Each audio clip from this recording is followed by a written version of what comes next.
Close your eyes for a moment. Imagine a dimly lit chamber in Renaissance Florence. The air is thick with candle smoke and whispered conspiracies. Outside, the streets echo with the clash of ambition. Merchants scheming, nobles plotting, armies shifting loyalties overnight. In this world, love is fragile, but power endures. Tonight, we will slip into the shadowed mind of Niccolo Machiavelli, a man who dared to strip away illusions and reveal the raw mechanics of control, influence, and survival. You may have heard his name spoken with suspicion, even fear. But what if Machiavelli wasn't the villain history paints him to be?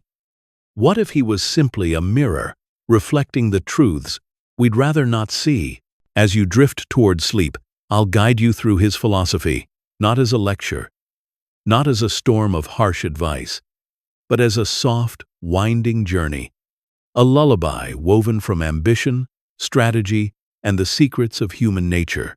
This is not a story about cruelty for its own sake. It's about clarity. It's about learning that power, like fire, can warm or destroy, depending on whose hands hold it. So let go of your day, set aside your worries, and prepare to enter a world where rulers rise and fall, where loyalty flickers like candlelight, and where one man taught us why it is better to be feared than loved. This is Machiavelli's philosophy to sleep to. The world of Niccolo Machiavelli began in Florence, a city that glowed with candlelight, yet trembled with shadows. To imagine his world, close your eyes and picture narrow stone streets, polished smooth by centuries of footsteps, each turn echoing with murmured conversations, the shuffle of merchants, the rustle of cloaks. Florence in the late 15th century was no peaceful cradle of art and thought alone. It was a place of storms disguised as beauty, a theater where wealth, faith, and ambition collided endlessly. Behind the marble facades of cathedrals and the vibrant colors of frescoes lay a world where a single shift in loyalty could change the fate of thousands overnight. This was the Italian Renaissance, a period when human creativity reached extraordinary heights. Michelangelo bent marble into living forms. Leonardo da Vinci filled his notebooks with visions of machines that would not exist for centuries. Poets, architects, and scholars flourished in Florence, like flowers after spring rain. But just as the garden blooms, it can also be trampled. For every statue carved and every poem recited, there were also daggers drawn in the dark, whispers of betrayal, the rattling of armored horses gathering outside the gates. Florence itself was not a stable kingdom, but a republic, fragile and complicated. It was governed by councils and committees, by families who carried centuries of pride and rivalry in their veins. Chief among these families were the Medici, bankers whose wealth reached across Europe. They were patrons of the arts, protectors of learning, but also masters of manipulation. Their power was vast yet always precarious, because in Florence, fortune never stayed long in one hand. Alliances shifted with the speed of rumor. One day the Medici ruled like princes. The next they were exiled, their palaces stripped bare, their name cursed in the very streets they had paved with gold. And Florence was not alone in its turbulence. All of Italy was divided, a patchwork of city-states. Venice with its canals, Milan with its armies, the Papal States with their sacred authority, Naples with its restless nobility. Each city was a world unto itself, yet each was drawn into the endless dance of war and intrigue. France, Spain, and the Holy Roman Empire all cast greedy eyes on the Italian peninsula, ready to intervene, to conquer, or to manipulate.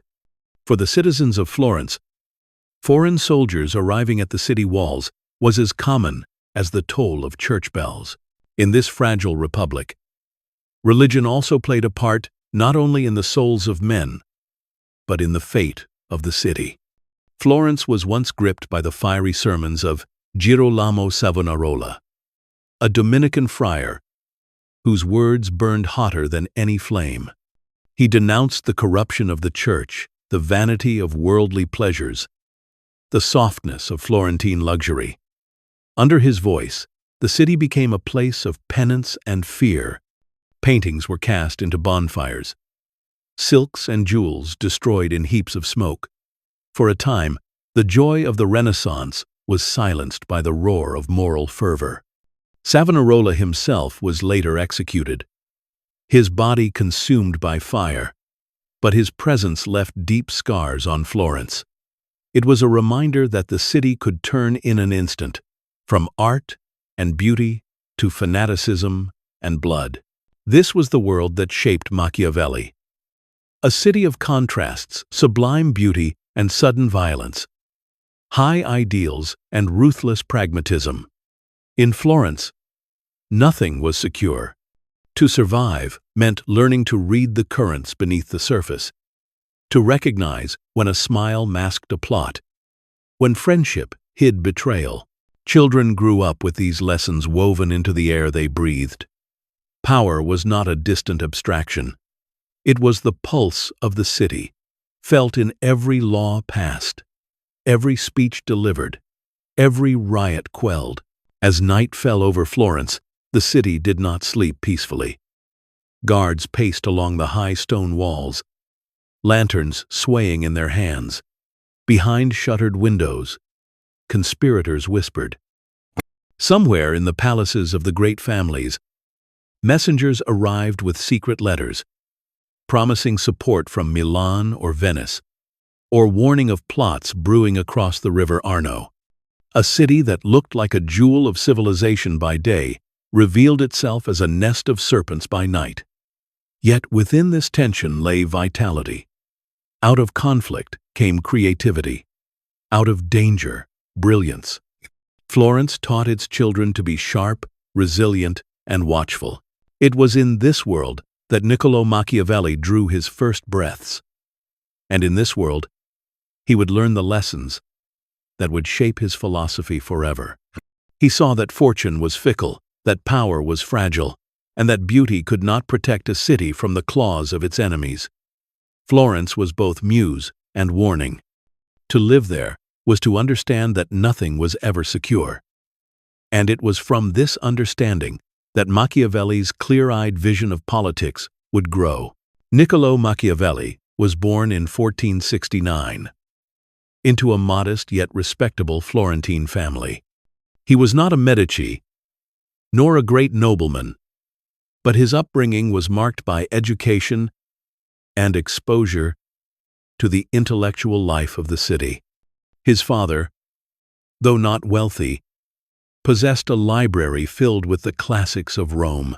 Young Niccolò absorbed Cicero and Livy, Tacitus and Seneca. He read of emperors who rose and fell, of republics that flourished and collapsed. These voices of the ancients spoke to him, shaping his sense that the patterns of power repeated across centuries, that human nature, for all its refinement, remained stubbornly the same. When Machiavelli entered public service in his late 20s, Florence was again in turmoil. The Medici had been driven from the city, and the Republic was restored. For Niccolò, this was opportunity. He rose quickly in the government, not through noble lineage, but through his sharp mind and tireless energy. He became Secretary of the Second Chancery, a position that placed him at the heart of Florentine diplomacy. He wrote letters to kings, negotiated with ambassadors, and observed firsthand the delicate dance of statesmanship. It was here that Machiavelli began to see the world without illusions. He traveled on missions to the courts of France and to the papal court in Rome. He met Cesare Borgia, the fearsome son of Pope Alexander VI, whose blend of charm and ruthlessness left a lasting impression on him. Borgia was handsome, ambitious, and utterly pragmatic, willing to use deceit, violence, and betrayal to secure his power. To Machiavelli, Borgia embodied both the promise and the peril of leadership. Bold, decisive, yet ultimately brought low by the shifting winds of fortune when his father died. In Borgia, Machiavelli saw a living example of the principles he would later write about: that strength and cunning are necessary, but even the greatest leaders are vulnerable to fate. For more than a decade, Machiavelli served Florence with dedication. He organized a citizen militia to replace the unreliable mercenaries who often betrayed their employers. He drafted reports on foreign affairs, wrote speeches, and guided negotiations. He was tireless, witty, and observant, a man whose mind rarely rested. Yet politics is as cruel to the loyal as it is to the treacherous. In 1512, the Medici returned to power, sweeping aside the republic Machiavelli had served. He was dismissed from office, accused of conspiracy, arrested, and even tortured. The man who had spent his life serving Florence found himself cast out, exiled to his small estate outside the city walls. It was during this exile that Machiavelli, stripped of power and influence, turned to writing. With no offices to manage and no councils to attend, he filled his days with reflection. In a famous letter to a friend, he described how, after working in the fields, he would retire in the evening, put on fine clothes, and enter the company of the ancients by reading their works. In their conversations, he found solace, and from their wisdom, he sought guidance. Out of this solitude came his most enduring work, The Prince. The Prince was not written for scholars or philosophers. It was a gift, even a plea, directed to the Medici rulers who had cast him aside. In it, Machiavelli offered his hard-won knowledge of power, lessons distilled from Roman history, from the courts of Europe, and from his own painful experiences. He urged rulers to face the world as it was, not as they wished it to be. To be effective, a prince must be willing to deceive, to manipulate, even to act cruelly when necessity demanded it. Better to be feared than loved. He wrote, "If one could not be both, love is fragile, easily broken. Fear, carefully managed, endures." Yet the prince was more than cynical advice. It was also the expression of a man desperate to return to political life, to prove his usefulness to those in power. Machiavelli longed for service, for relevance.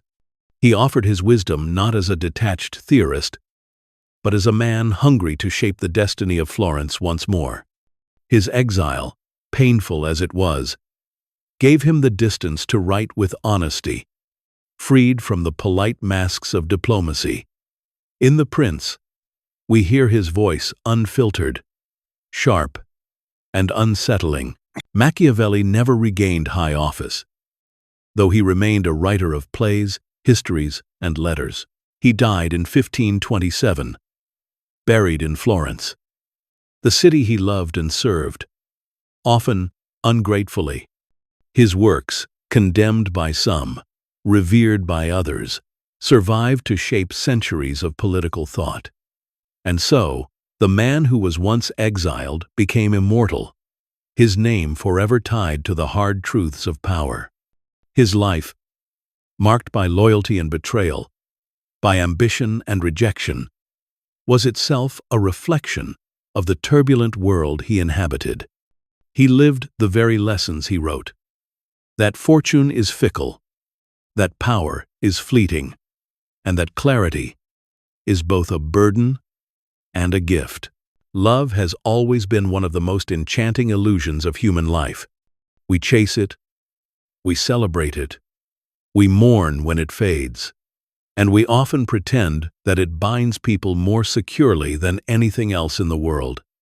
Yet, to Machiavelli, Love was never enough to sustain power.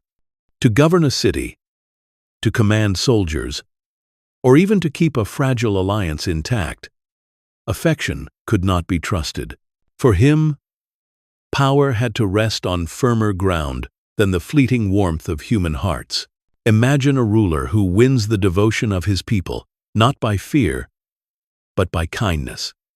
At first, this ruler may be adored. Crowds cheer his name. Families speak of his benevolence around the dinner table, and poets compare him to ancient heroes. But affection is fragile. 7. Rikia. Rikias. Crowds, rikia. Rikia. The people's love burns brightly in moments of prosperity, when bread is plentiful and peace reigns. The instant hardship arrives when famine strikes, when enemies press at the gates, when taxes must be raised. Affection begins to fray. Those who once adored their leader may grow resentful, murmuring against him in the markets, whispering curses at night. Love fades as swiftly as mist beneath the morning sunday. Machiavelli had witnessed this in Florence and beyond. He saw citizens who, in times of triumph, declared undying loyalty to their leaders, only to abandon them when fortune shifted. He saw mercenary captains hailed as saviors one year, then branded as traitors the next. Even whole armies, once drunk with loyalty, could dissolve into mutiny when promises of reward went unfulfilled. For Machiavelli, this instability was not an exception. It was the rule. Love, when it exists in politics, is fragile, conditional, and dependent on circumstances no ruler can ever fully control. Fear, on the other hand, possesses a different quality. It may not inspire warmth, but it roots itself deep within the human mind. A man who loves his ruler may change his heart overnight. A man who fears him will hesitate before defiance. Fear endures, so long as it is carefully maintained and does not turn into hatred. Machiavelli did not encourage cruelty for its own sake, but he saw the necessity of a ruler being firm enough to inspire awe, decisive enough to keep his subjects wary of disobedience. A government based only on love, he believed, was like a house built upon sand. The first storm would bring it down. There is a cruel honesty in this view, one that unsettles us because it seems to strip away our noblest ideals. We want to believe that love binds societies together, that compassion and loyalty can sustain nations. Yet Machiavelli's world was filled with betrayal, shifting alliances, and fragile promises. He concluded that rulers who relied too much on affection risked being ruined by its inevitable collapse. Better, he argued, to build one's foundation on authority, on the structures of power, law, and the subtle use of fear, than to gamble everything on the uncertain tides of love. This does not mean Machiavelli dismissed love entirely. He understood its value in appearances, in the way it could soften a ruler's image and make his authority more palatable. A prince who seemed merciful and generous could gain the goodwill of his people, and that goodwill could make ruling easier in times of calm. But the ruler's mistake, Machiavelli warned, would be to confuse appearances for reality, to believe that affection itself could sustain power when adversity came. A wise leader used love as a surface decoration, but never as the cornerstone of his authority. Think of love as a delicate perfume. Machiavelli might have said, its fragrance delights those who breathe it in, but it cannot nourish, cannot shelter, cannot endure the rains of misfortune. Authority, by contrast, is like stone, cold, hard, unyielding. It does not charm the senses, but it endures through the years. A ruler who rests on stone may be called harsh, but he survives. A ruler who rests on perfume may be adored briefly, but he vanishes when the air clears. This tension between love and power is not only a matter of rulers and subjects, it echoes through the fabric of human relationships. We often mistake affection for permanence, believing that those who love us will always remain, no matter the cost. Yet when pressure builds, when survival is at stake, love bends or breaks. Machiavelli's great lesson is not simply for kings and princes, but for anyone who seeks to understand human nature. Do not confuse the sweetness of affection with the durability of authority. There is sadness in this truth, but also clarity.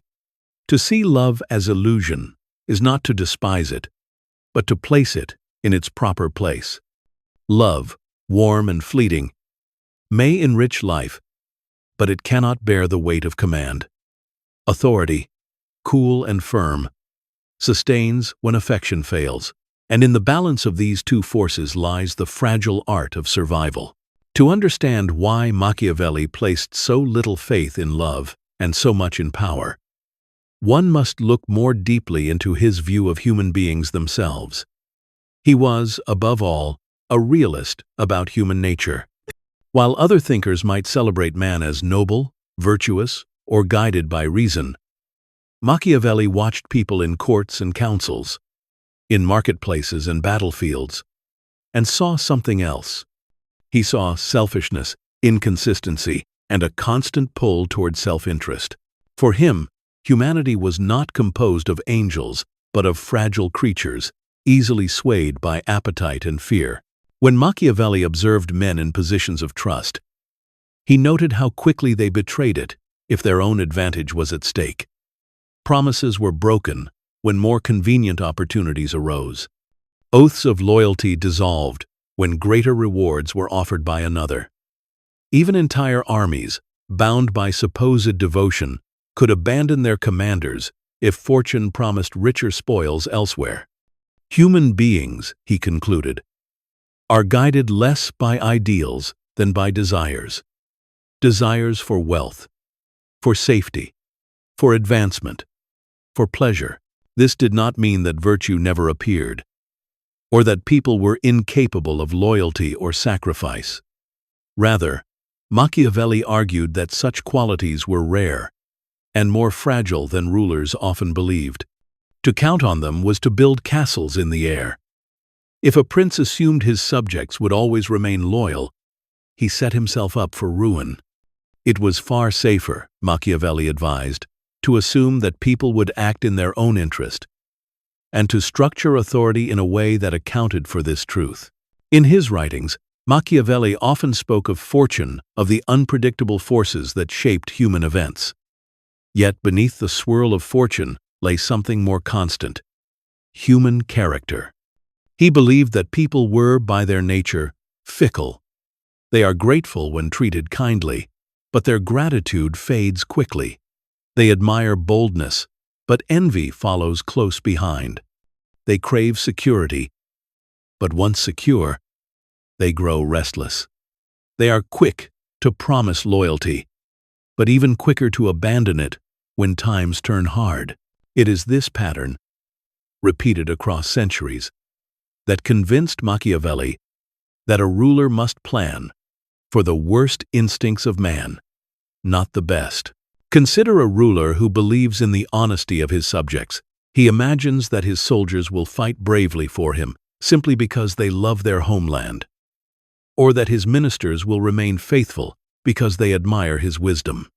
Such a ruler, Machiavelli argued, will soon discover the limits of such trust. Soldiers flee when danger grows too great. Ministers plot when greater profit beckons. Even allies who swear eternal friendship may vanish when fortune shifts. To survive, a ruler must treat loyalty as a temporary gift, not a permanent possession. This view can sound bleak, even cynical, yet Machiavelli saw it as liberating. By stripping away illusions about human nobility, one could govern with clearer eyes. A ruler who expected betrayal would be prepared when it came. A leader who understood the selfish nature of men could craft policies that harnessed that selfishness rather than denied it. Human unpredictability, once accepted, became a fact of life to be managed, rather than a constant source of disappointment. In many ways, Machiavelli's view was shaped by the turbulence of his own times. He lived in an age when cities rose and fell with dizzying speed, when allies could become enemies overnight, and when even the most powerful families found themselves exiled or executed within a single season. In such a world, it was not possible to sustain politics on faith in human goodness. Only by recognizing man's frailty could a leader hope to endure. Machiavelli often compared human beings to water, restless, shifting, impossible to contain for long. A wise ruler, then, is like an engineer, building channels and barriers to direct the current. He does not imagine that the water will suddenly grow still. Instead, he works with its turbulence, shaping it to serve his purposes. So it is with men. They cannot be remade into angels, but their selfishness and fears can be used to strengthen authority. It is tempting, when reading Machiavelli, to accuse him of hating humanity, of reducing people to beasts incapable of virtue. But this was not quite his position. Rather, he believed that human beings were capable of both greatness and weakness, but that weakness was the more reliable constant. A ruler who counted only on greatness was courting disaster. A ruler who prepared for weakness, however, could sometimes create conditions where greatness might still emerge. This is why Machiavelli's philosophy still unsettles us. It forces us to admit that beneath our ideals and aspirations, we remain creatures of appetite, fear, and restlessness. It suggests that in politics, trust should be given sparingly, promises verified, and appearances carefully maintained. For while humans may strive toward virtue, their unpredictable selfishness always lurks beneath the surface. Machiavelli's brilliance lay in his refusal to look away from this truth.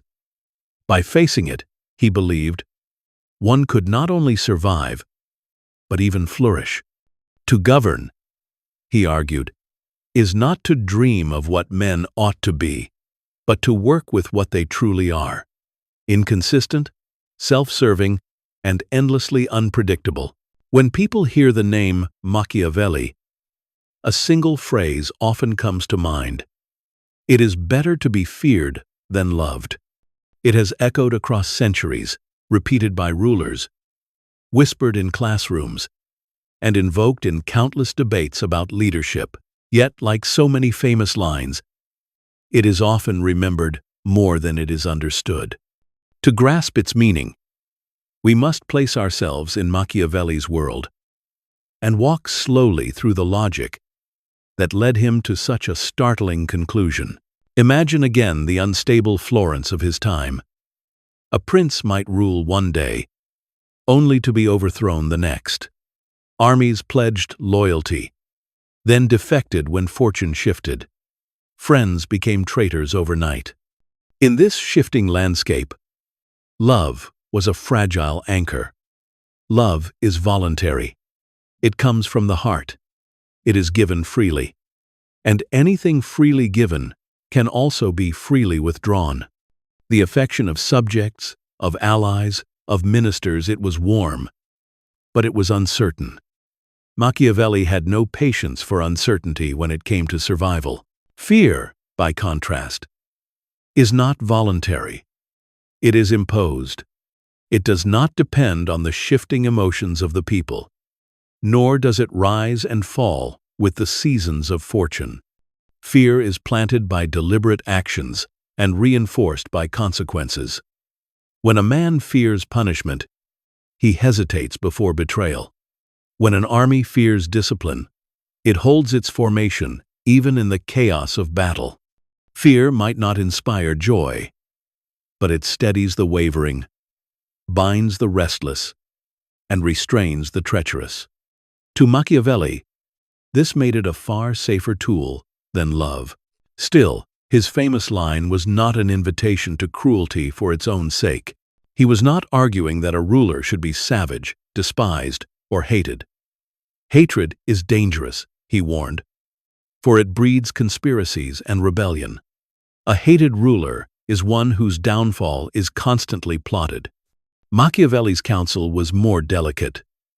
If you cannot be both loved and feared, and must choose, then choose fear, but do so in a way that avoids hatred. Inspire enough awe that people dare not cross you, but not so much cruelty that they long for your death. In many ways, his insight was not about fear itself, but about reliability. Love is unreliable because it depends on human gratitude and affection, emotions that are famously short-lived. Fear is reliable because it rests on self-preservation, which rarely fades. When people face the choice between loyalty to a ruler and the safety of their own lives, their love evaporates. Their fear, however, remains. Consider the nature of promises. A prince may grant gifts, show mercy, and extend kindness, hoping that his generosity will buy lasting loyalty. And for a time, it may. Yet when adversity comes, when the treasury runs dry, when foreign invaders march across the land, the same people who once praised their ruler's kindness may abandon him without a thought. Their affection was sincere, perhaps, but it was never absolute. Gratitude does not outlive hardship. Fear, though, does not depend on gratitude. Fear is an ever-present weight, a reminder that disobedience carries consequences. Machiavelli did not invent this truth. He observed it. He saw it in soldiers who deserted when danger grew, but who stayed in line when punishment loomed. He saw it in citizens who swore loyalty in public, then plotted betrayal in private. He saw it in allies who promised eternal friendship, then sold their loyalties to the highest bidder.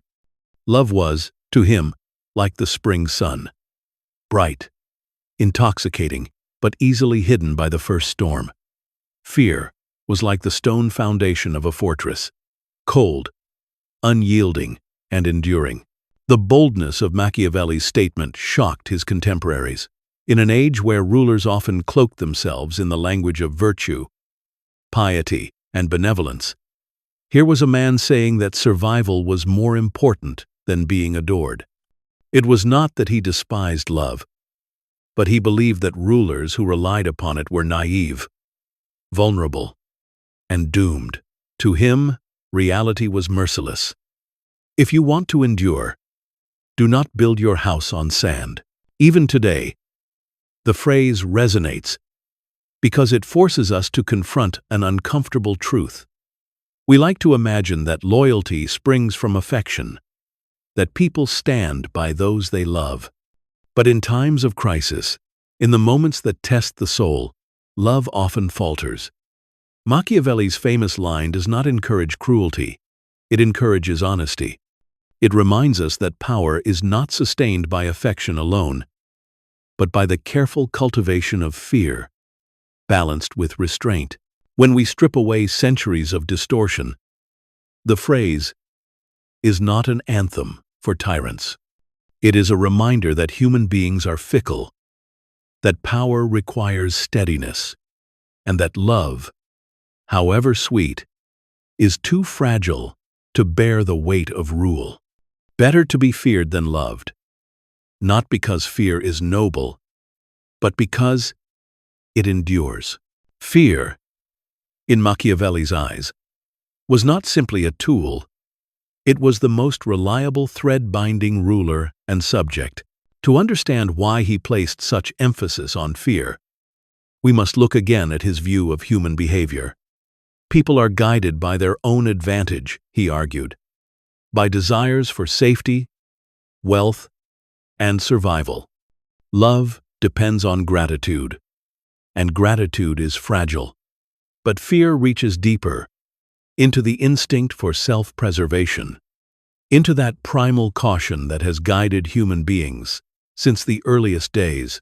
When a man loves his ruler, he may remain loyal so long as it is easy, so long as loyalty costs him little. But when danger arises, when standing by that ruler means risking his own life, love often falters. Men are more likely to save themselves than to save their prince. Fear, however, functions differently. Fear plants hesitation in the mind.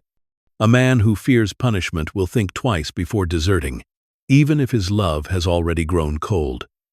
He will measure the cost, and often the cost of disobedience seems greater than the cost of loyalty. This was not merely theory from Machiavelli. It was observation. In his work with Florence's militia, he saw how unreliable affection could be. Mercenary armies promised loyalty, but their devotion vanished the moment they were offered more coin elsewhere.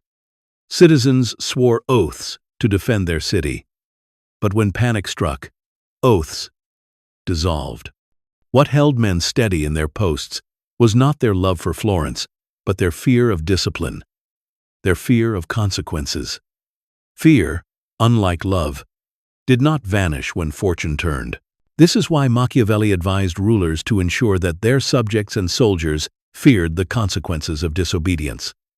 Fear is not about cruelty for its own sake. It is about stability. Without fear, promises are empty, loyalties are fickle, and power is fragile. With fear, even in times of uncertainty, order holds. It is important, however, to see the nuance in Machiavelli's argument. He did not advise rulers to cultivate terror that breeds hatred. Hatred leads to rebellion, to plots and daggers in the night. Fear, properly measured, is a boundary, not a poison. It is the invisible line that keeps subjects from stepping into betrayal. Machiavelli insisted that a prince must avoid cruelty that alienates his people. Instead, he must inspire enough fear that obedience remains the safer choice. Consider the difference. A tyrant who massacres his subjects may be feared, but he is also hated, and hatred is combustible. It builds in secret until it erupts. But a ruler who enforces clear discipline, who punishes betrayal swiftly but justly, inspires fear without hatred. People may not love him, but they will think twice before defying him. It is a narrow path, but one Machiavelli believed was essential for survival. In this way, fear becomes almost a contract between ruler and subject. The people obey not out of affection, but out of calculation. They understand that disobedience brings consequences, and so they choose the safer path. This contract does not require love, and so it is less vulnerable to the fickleness of emotion. Fear, unlike love, does not betray, because it is not given voluntarily. It is impressed upon the mind. This view remains unsettling, because it strips away the illusions we prefer to hold about loyalty and devotion. We wish to think that people act out of noble motives, that they are bound to their leaders by gratitude or affection. Machiavelli's view forces us to admit that such bonds often dissolve under pressure. Fear alone, rooted in the instinct for survival, endures. It is here that we see the clarity of his philosophy. By focusing on fear, Machiavelli was not celebrating cruelty, but revealing the hidden mechanics of power. He was telling rulers to see human beings as they are, not as they wish them to be. And in that clear-eyed realism, he found stability. Love fades. Gratitude vanishes. But fear, carefully maintained, remains faithful. Fear, unlike love, does not betray. Mercy, honesty, and cruelty. Three qualities that rulers throughout history have wrestled with. Three qualities that seem to exist in uneasy balance, like weights on a scale that can never rest perfectly still. Machiavelli examined them not as abstract virtues, but as living tools, instruments that could preserve or destroy a state depending on how they were wielded. He was not interested in what made a prince admired by philosophers or praised by poets. He was interested in what allowed a prince to endure, to keep his power intact in a world that threatened to strip it away at every moment. To Machiavelli, mercy and honesty were not absolute goods, and cruelty was not an absolute evil. They were forces, each with a place, each with a cost, and it was the task of the ruler to know when to employ one and when to restrain another. Mercy appears, at first glance, to be the highest quality a ruler can possess. It wins affection, creates loyalty, and casts a glow of moral legitimacy. Citizens praise the merciful prince who forgives his enemies, who pardons crimes, who shows compassion for the suffering. Such a prince seems noble, and in times of peace and prosperity, mercy may indeed strengthen his hold on power. Yet Machiavelli warns that unchecked mercy can become its own form of cruelty. If a ruler is too merciful toward criminals, if he spares them again and again, the result is not kindness but disorder. When justice weakens, law-abiding citizens suffer. Theft, murder, and corruption spread through the streets. The people may at first admire their merciful ruler, but soon they will curse him for allowing chaos to flourish. What begins as compassion ends as cruelty against the innocent. Honesty, too, shines as a virtue in the abstract. To be known as a ruler who keeps his word, who speaks truthfully, who honors every oath, this is to be admired. Yet in the harsh terrain of politics, honesty is often punished more than rewarded. A prince who always tells the truth reveals his plans too easily, exposes his weaknesses to his enemies, and binds himself with promises that others feel no obligation to respect. Machiavelli saw, again and again, how states and rulers who clung too tightly to honesty were outmaneuvered by those who lied, deceived, and betrayed. It was not that he despised honesty, but he recognized that to treat it as an absolute value was to invite ruin. To survive, rulers had to be flexible, to use honesty when it served them, and to abandon it without hesitation when it did not.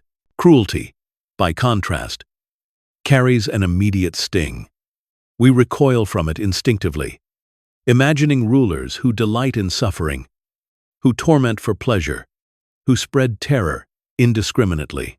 And indeed, Machiavelli condemned such cruelty, for it breeds hatred and rebellion.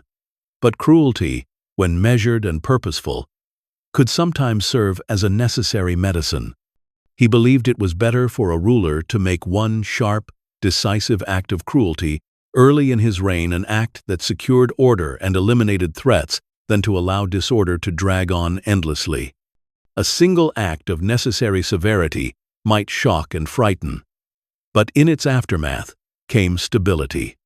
Citizens, seeing order restored, could return to their lives in peace. The cruelty, though real, ultimately prevented greater suffering. The difficulty, of course, lies in the balance. Too much cruelty, and the ruler becomes hated, his throne forever trembling with the threat of conspiracy. Too much mercy, and the state collapses into disorder, with citizens longing for someone harsher who can restore safety. Too much honesty, and the ruler is outplayed by cunning rivals. Too much dishonesty, and he loses all credibility, unable to persuade, even when he speaks the truth. Machiavelli saw the art of ruling as the art of balance, of knowing when to shift from one quality to another, of shaping perception so that people believed they lived under a merciful and honest prince, even if behind the curtain the prince acted with calculated ruthlessness. He gives us examples from history to illustrate this. Cesare Borgia, whom Machiavelli admired, used cruelty with precision. When he conquered a region torn by violence and lawlessness, he appointed a brutal lieutenant to impose order with an iron fist. The people feared him deeply, but after order was restored, Borgia had the lieutenant executed in a dramatic public display. The message was clear. The cruelty that had terrified them was necessary for stability, but the prince himself was merciful enough to punish even his own servant when the cruelty went too far. The people, relieved to see stability and grateful that the worst terror was over, grew loyal. Borgia had used cruelty to establish control, then used mercy to win affection, all while maintaining the appearance of justice. In Machiavelli's world, appearances mattered as much as actions. A ruler could deceive his people into believing he was merciful and honest, while still employing cruelty and dishonesty behind the scenes. The point was not to embody abstract virtues perfectly, but to create the perception of them while never allowing those virtues to endanger the survival of the state. People judge more by appearances than by reality, he argued.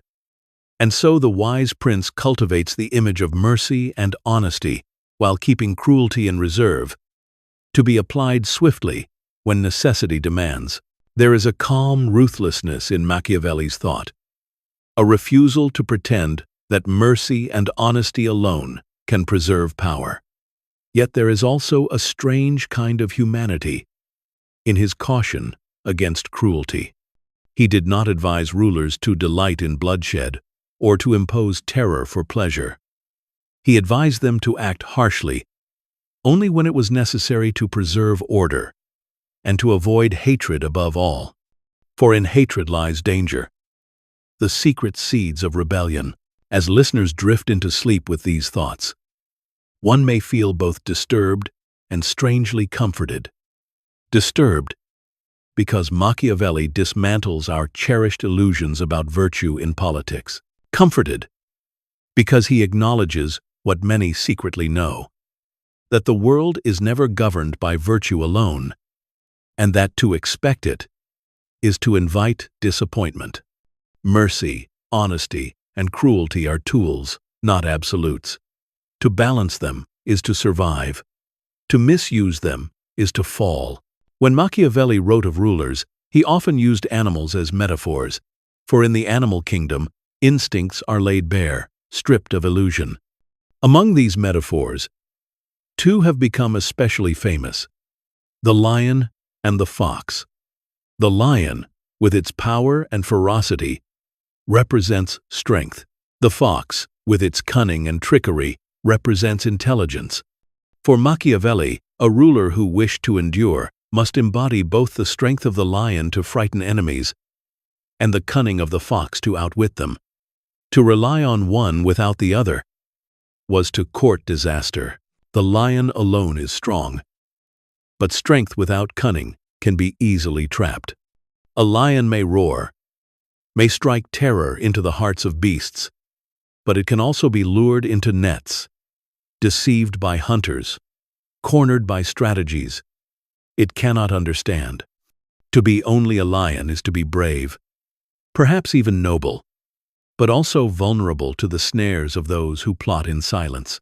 The fox alone is clever, skilled in slipping through dangers, adept at spotting traps and weaving deceptions. But a fox lacks the strength to defend itself openly. It may survive by cunning for a time, but when confronted directly, when cornered by force, the fox is powerless. To be only a fox is to be sly, but weak. Thus, Machiavelli insists, a prince must be both. He must be strong enough to command respect and deter rebellion, but cunning enough to recognize threats and disarm them with deception. He must be feared like the lion when it comes to punishment, yet he must be shrewd like the fox when it comes to promises and alliances. Only by combining these qualities can a ruler hope to navigate the treacherous waters of power. Consider the courts of Renaissance Italy, where treaties were signed in the morning and broken by nightfall. In such a world, a ruler who relied only on honesty and raw force would be destroyed. Enemies would lure him with flattering words. Allies would abandon him. When fortune shifted, only the fox could detect such traps. Yet if he relied solely on cunning, weaving lies and tricks, he would eventually lose the respect of his subjects, who crave a ruler strong enough to protect them.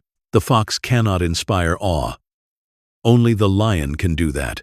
History, Machiavelli argued, was filled with examples of rulers who failed because they embodied only one of these creatures. Those who were all lion, relying on brute force, were outmaneuvered by subtler minds. Those who were all fox, masters of deception but weak in power, were crushed when open conflict arrived. Survival lay not in choosing but in blending, in becoming both. There is also a deeper symbolism here. The lion represents the visible qualities of rule, the outward display of strength that impresses the people and deters invaders. The fox represents the hidden qualities, the secret intelligence, the willingness to deceive in order to protect the state. A ruler, then, must cultivate both an outer and an inner self, the public figure who inspires respect, and the private strategist who sees through lies and weaves his own. Machiavelli's use of these animals also reveals his realism about human nature. People are impressed by strength. They respect what they fear. But people are also easily deceived, and most cannot distinguish truth from appearance. Thus, the ruler who is both lion and fox has every advantage. He commands obedience through strength, and he avoids traps through cunning. His people see the lion and admire it, while behind the scenes, the fox guides every step. The image is unsettling, for it strips away the illusion of pure virtue in leadership. It tells us that survival depends not on being wholly honest or wholly strong, but on being adaptable, embodying contradictory traits as necessity demands. It is not an inspiring vision in the romantic sense, but it is a vision rooted in the world as it is. As you drift deeper into rest, imagine the lion and the fox within every ruler, within every human being who seeks to navigate the complexities of power. The lion stands tall, strong, unyielding. The fox slips quietly through shadows, watchful and cunning. Together they form the complete ruler, one who cannot be trapped by deceit, nor overthrown by force. To Machiavelli, this union was not only desirable, it was essential. Fortune and virtue, two words that stand at the heart of Machiavelli's thought, shimmer like twin stars, guiding the uncertain path of every ruler. To understand his philosophy, you must first imagine the world he knew, a world where armies could appear at the gates without warning, where allies signed treaties in the morning and betrayed them by nightfall, where the richest city could be reduced to ashes in a single season. In such a world, it might seem that human beings are entirely at the mercy of fate, tossed about like ships on stormy seas. Yet Machiavelli, ever the realist and never the dreamer, did not accept that fortune alone determined the fate of rulers and states. He acknowledged fortune's immense power, but he insisted that something else, something within the reach of human will, could still make the difference between ruin and survival. He called it virtue, not virtue in the ordinary sense of moral goodness, but a word that meant strength, boldness, adaptability, the ability to shape events rather than merely suffer them. Fortune may strike like a storm, Machiavelli argued, but the ruler who possesses virtue can withstand the storm, rebuild after it, or even redirect its force. Virtue is mastery over circumstance, the ability to carve out space for human freedom, within the vast and uncontrollable forces of fate. To explain this, Machiavelli used an image that is as striking today as it was centuries ago. Fortune, he said, is like a raging river that floods the plains, sweeping away trees, houses, and entire towns. Nothing seems able to resist it. Yet, in calmer times, men can prepare. They can build dikes, dig channels, strengthen the banks. When the waters rise, those preparations do not stop the flood, but they guide it, restrain it, and keep the land from complete devastation. So it is with fortune. It is uncontrollable in its nature, yet it is not entirely beyond human influence. Those who prepare with foresight and boldness can endure what destroys the careless and the timid. For Machiavelli, virtue was not simply bravery in battle. Though courage was part of it, it was not merely intelligence, though cunning was required. It was an inner quality, an energy of the will that refused to be paralyzed by uncertainty. It was the ability to act decisively when others hesitated, to adapt when circumstances shifted, to seize opportunity with both hands before it vanished.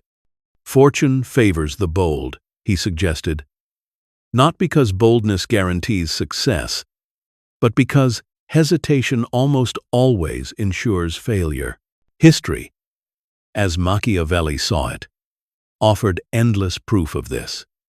Great men who possessed virtue rose above the storms of their age, bending fortune to their purposes.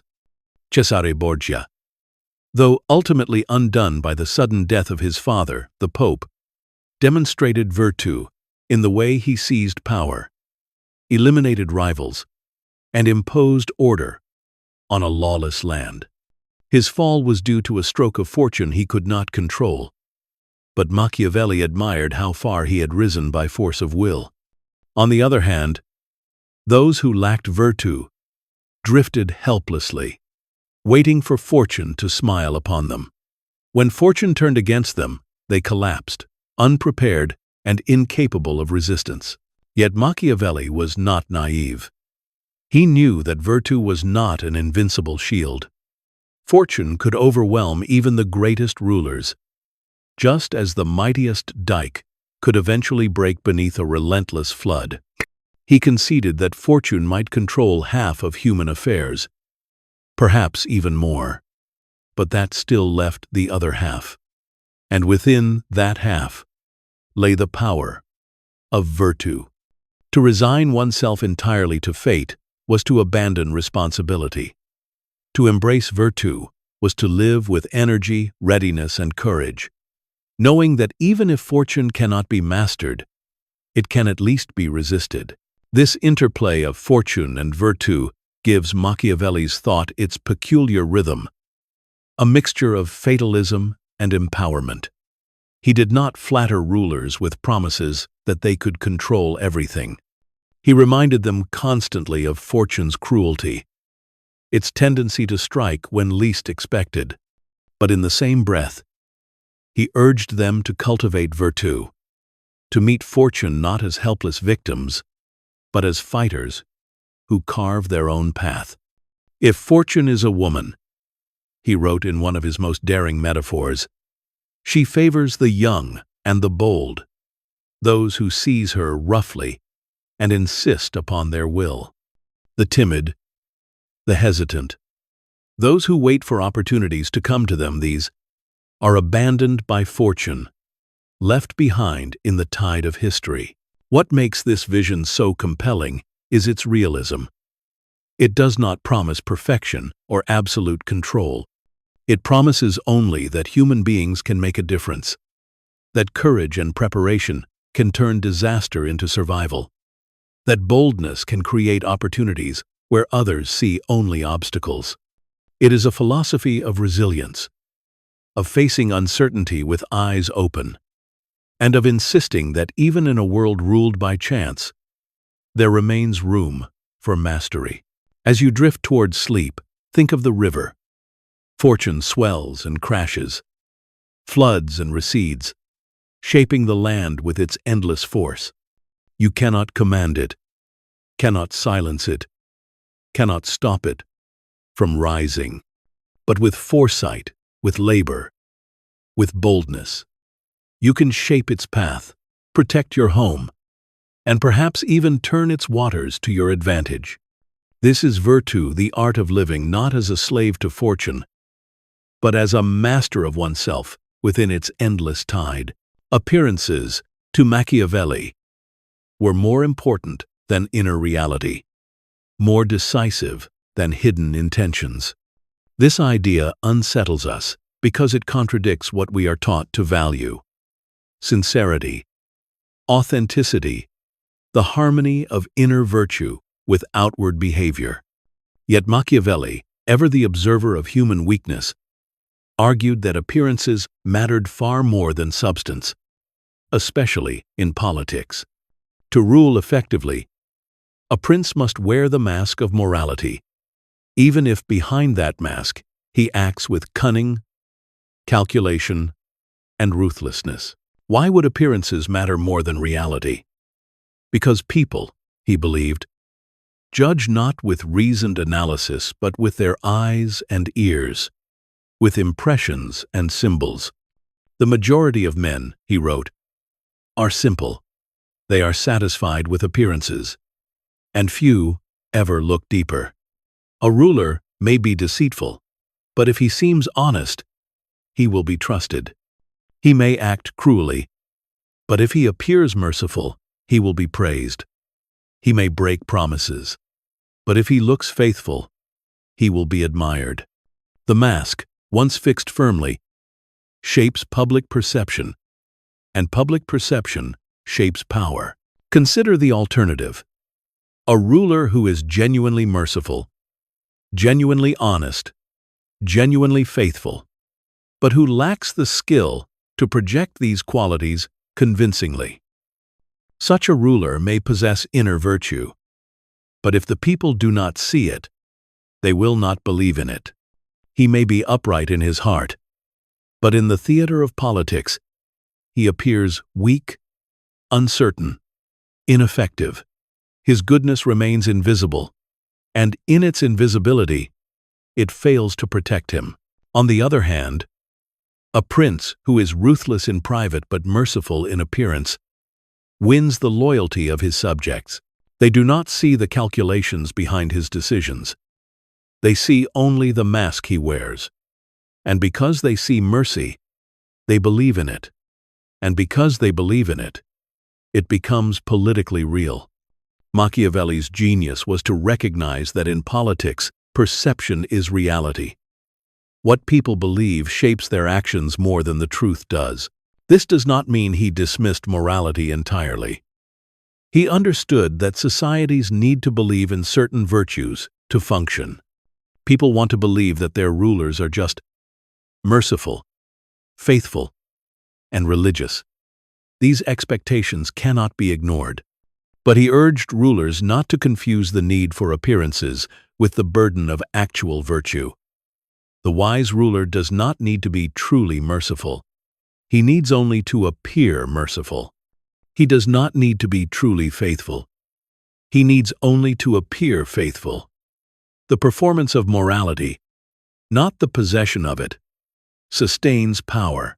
It is a chilling lesson, yet one confirmed again and again in history. Leaders who project strength and compassion are followed, even if their private lives reveal corruption and cruelty. Leaders who project honesty are trusted, even if their words are carefully constructed deceptions. Appearances are the coin of power, and those who master them endure longer than those who cling only to inner truth. Machiavelli, who loved the theater of Roman history, saw politics itself as a kind of stage. The prince is an actor, his subjects the audience. The play may not reveal the whole truth, but if the performance is convincing, the audience leaves satisfied, believing in what they have seen. Behind the curtain, the actor may laugh, weep, or conspire. But the audience knows only the mask. We may recoil from this, wishing that sincerity ruled the world. But Machiavelli's realism reminds us of the cost of ignoring appearances.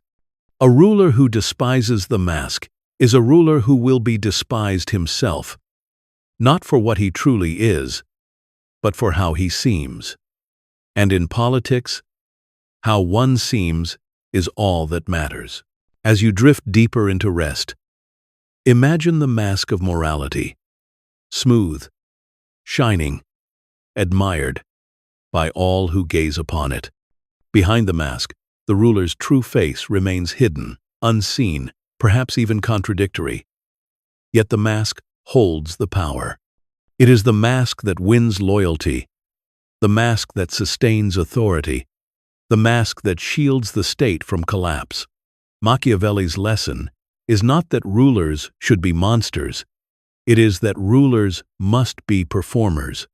And in the theater of power, the mask of morality is the most convincing costume of all. Power and stability are the twin pillars upon which every society rests. Yet they are also the most fragile. In Machiavelli's eyes, to rule was to walk constantly along a narrow ridge, where a single misstep could send both prince and people tumbling into chaos. He understood more clearly than most that stability was never permanent. It was something to be built, preserved, and repaired again and again, for the forces of disorder never slept.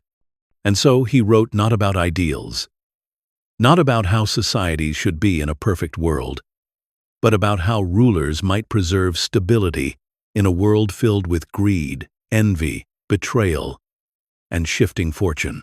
For Machiavelli, power was not an end in itself. It was the tool by which stability could be maintained. Without power, laws were ignored, promises dissolved, and societies fell into factionalism. Power was the weight that pressed down upon ambition, the force that kept rival families, armies, and conspirators from tearing the state apart. But power by itself was not enough. It had to be organized, directed, and reinforced with the perception of legitimacy. Too much raw force, used carelessly, bred hatred and rebellion. Too little force, and weakness invited collapse. The ruler's art was the art of balance, applying just enough pressure to maintain order without driving his subjects to desperation. Machiavelli saw clearly that fragile societies were always vulnerable to factional strife. In Florence, he witnessed how easily citizens split into rival groups, each claiming to serve the common good, but each driven by its own interests. In such a climate, laws could be twisted, courts corrupted, and the very institutions meant to protect liberty used as weapons by competing factions. The ruler who wished to preserve stability had to rise above these divisions, or at least control them. If he allowed factions to flourish unchecked, they would soon undermine both his power and the peace of the state. One of his central lessons was that stability often required decisiveness, even severity, at the beginning of a ruler's reign. The new prince, who had just seized power or inherited it after turmoil, faced a society uncertain of his strength. Enemies lurked, rivals tested his limits, conspirators whispered. To hesitate in such a moment was fatal. A swift, firm hand was necessary to demonstrate authority. If punishments had to be made, better that they be made early, publicly, and decisively, for cruelty concentrated at the start could later give way to peace. Subjects might grumble at the harshness, but once order was restored, they would grow accustomed to stability and come to value it. Stability also depended upon the ruler's ability to control the instruments of violence. Machiavelli had no faith in mercenaries or auxiliaries, soldiers hired from abroad or lent by allies, for he saw how unreliable they were. They fought for pay, not loyalty, and abandoned their employers when fortune shifted. A prince who relied on them was like a man leaning on a broken reed. Instead, he argued, the ruler must maintain his own army, composed of subjects or citizens, whose fate was tied to that of the state. Only then could power be secured on firm foundations. But Machiavelli also understood that stability was not achieved only through force. It required institutions that gave citizens a stake in the state. In his discourses on Livy, he praised the Roman Republic for its ability to channel the ambitions of its people into structures that preserved liberty. Even in monarchies, he believed, stability depended on ensuring that subjects felt protected and, at least in part, represented. A ruler who provided safety, who enforced justice, who appeared to care for the welfare of his people, could build a kind of legitimacy that endured. Yet, as always, appearances mattered. The ruler did not need to be genuinely merciful or just. He needed only to seem so. What mattered was not the hidden reality, but the perception that the state was stable, that justice was upheld, and that authority was unshakable. People longed for order more than they longed for truth. They preferred the illusion of justice to the reality of chaos. A wise ruler, Machiavelli argued, understood this longing and fed it carefully. Even while behind the mask, he maneuvered with ruthlessness to secure his own position. The ruler also had to manage fortune, the unpredictable shocks that threatened stability. Famines, invasions, conspiracies, and sudden deaths could plunge societies into disorder. Virtue, the energy of will, allowed the ruler to act decisively in such moments, to seize opportunity out of crisis, to rebuild where others despaired. Stability, then, was not the absence of change, but the ability to endure change without collapse. To Machiavelli, stability was always fragile, always provisional, yet it was also always possible.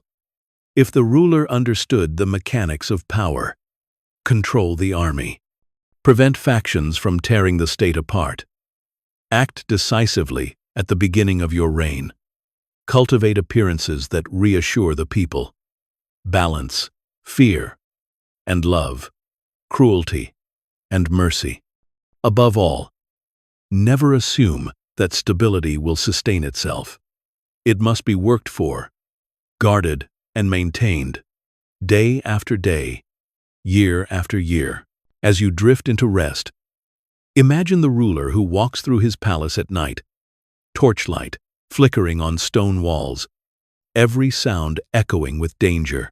He knows that stability is fragile, that tomorrow could bring riot or invasion.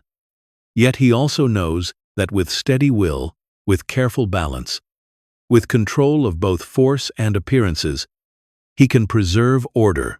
Power and stability hard won, easily lost are his constant companions, his ceaseless burdens, and his only protection against the chaos waiting outside the gates. Deception and perception. The twin arts that Machiavelli described with unsettling clarity reveal perhaps the darkest side of his thought. To him, politics was not a realm of honesty or transparency, but a theater of appearances. The ruler who survived was the ruler who understood how to manipulate perception, how to deceive without conscience, how to present one face while concealing another. He knew that the masses judged not by truth but by appearances, and that appearances could be crafted, shaped, and controlled. Machiavelli observed that people are quick to trust, slow to question, and eager to believe in the stories that comfort them. They want to believe their ruler is honest, merciful, faithful, and just. They do not look deeply into his private life, nor do they investigate the hidden motives behind his actions. They accept the mask he wears, so long as it fits their desires. Thus, deception becomes not only possible, but necessary. A prince who tells the truth at all times, who keeps every promise even when it is against his interests, who exposes his intentions openly, will soon be destroyed by rivals who are not bound by the same scruples. Perception, however, can be molded like clay. A ruler may betray an alliance, yet if he cloaks the betrayal in the language of necessity, the people accept it. He may act with cruelty, yet if he frames it as justice, the people approve. He may act selfishly, yet if he disguises it as service to the common good, the people praise him. The key is not to avoid deception, but to master it, to ensure that the mask never slips, that appearances always align with what the people wish to see. In this sense, Machiavelli saw politics as performance. The ruler is an actor, the court his stage, the people his audience. The play may be filled with lies, but if the performance is convincing, the audience leaves satisfied. And in politics, satisfaction is all that matters. Truth is a fragile candle, easily extinguished.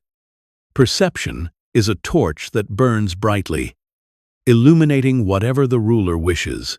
To master deception, the ruler must also understand timing. Lies told too often lose their force. Promises broken too carelessly breed suspicion.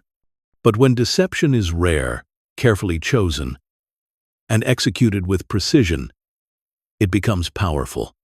A single false promise, used at the right moment, can buy time, disarm an enemy, or secure an alliance. A carefully staged gesture of mercy, though calculated, can win affection. Deception must be wielded like a surgeon's knife, not a butcher's cleaver. Machiavelli's critics often accused him of cynicism, of teaching rulers to abandon morality entirely. Yet his advice was not to discard morality, but to understand that morality itself is part of perception. People judge a ruler by appearances, not by hidden truths. Thus, morality must be performed, displayed, and dramatized. Even if behind the curtain, the ruler acts with ruthless pragmatism. This is why he urged rulers to appear faithful, even if they must betray, to appear merciful, even if they must be cruel, to appear honest, even if they must deceive. Appearances sustain power. Reality, hidden in the shadows, matters far less. As unsettling as this sounds, it is also liberating, for it acknowledges a truth we often deny, that people are swayed by symbols, stories, and performances, more than by reason or fact. Machiavelli stripped away the illusion that truth alone governs politics. He revealed that perception is the true battlefield, and that the victor is the one who masters deception without conscience. As you close your eyes and drift further into rest, imagine the theater of politics. The ruler stands upon the stage, cloaked in the mask of virtue, bathed in the applause of his people. Behind him, in the shadows, lies the machinery of deception, the wires and pulleys that make the mask shine. The people do not see them. They see only what they wish to see. And so the ruler endures, not by truth, but by mastery of perception. Loyalty, in the world Machiavelli knew, was a word as fragile as glass, shining beautifully when the light struck it, but shattering at the faintest pressure. He watched as soldiers swore oaths to fight to the death, only to scatter at the first sign of danger. He saw citizens chant the name of a leader one day, then cry out for his downfall the next. He saw allies arrive with promises of eternal friendship, only to turn their coats when a rival offered greater rewards.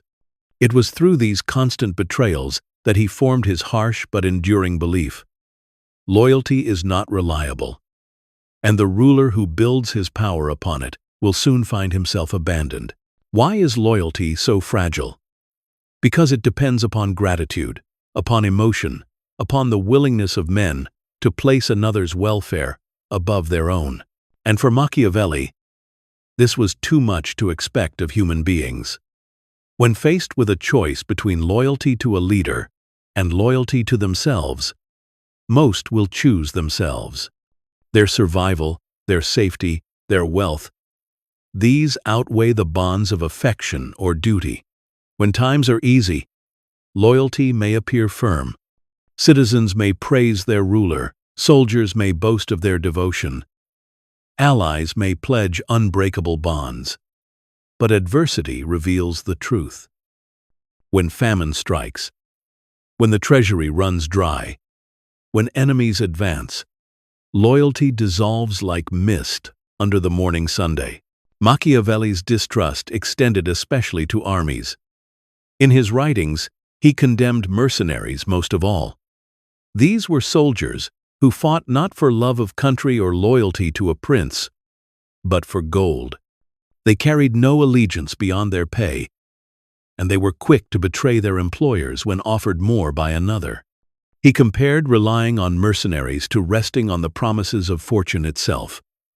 Unstable, dangerous, always uncertain. Even auxiliaries armies borrowed from allies were little better, for they fought under another's banner and could turn against their host.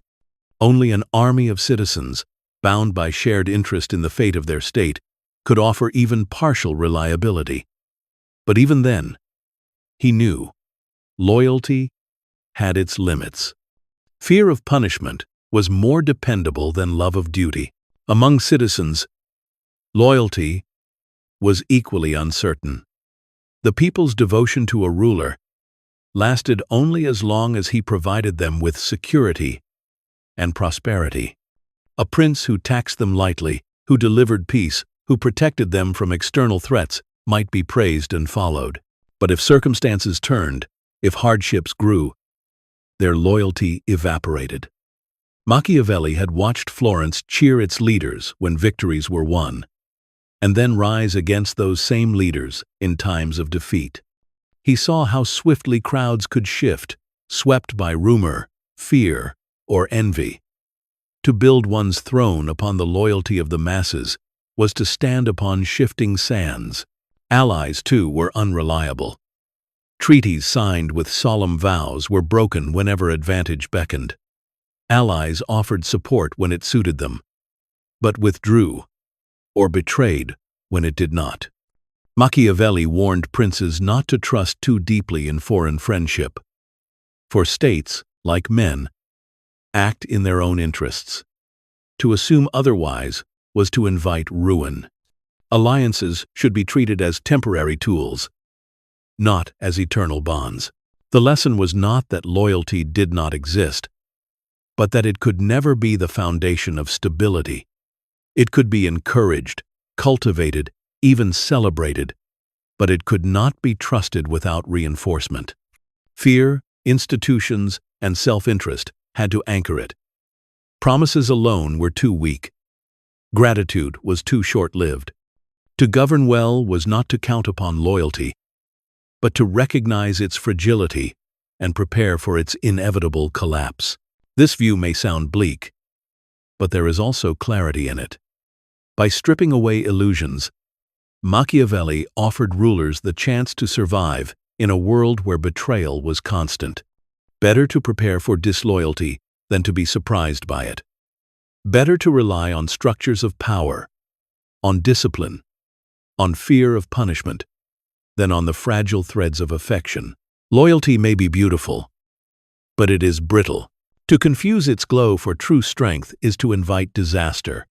As you drift further into calm, imagine the fragile bonds of loyalty as strands of silk stretched across the weight of a kingdom. They gleam, delicate and fine, but when true pressure is applied, they snap. The ruler who survives is not the one who relies on silk, but the one who builds his foundations of stone. Machiavelli's lesson lingers softly. Loyalty is fragile, and those who forget its weakness will soon feel the ground fall away beneath them. Dependence is a trap that rulers fall into when they seek from others what they should command within themselves. For Machiavelli, Dependence was the slow erosion of authority, the surrender of power into the hands of others.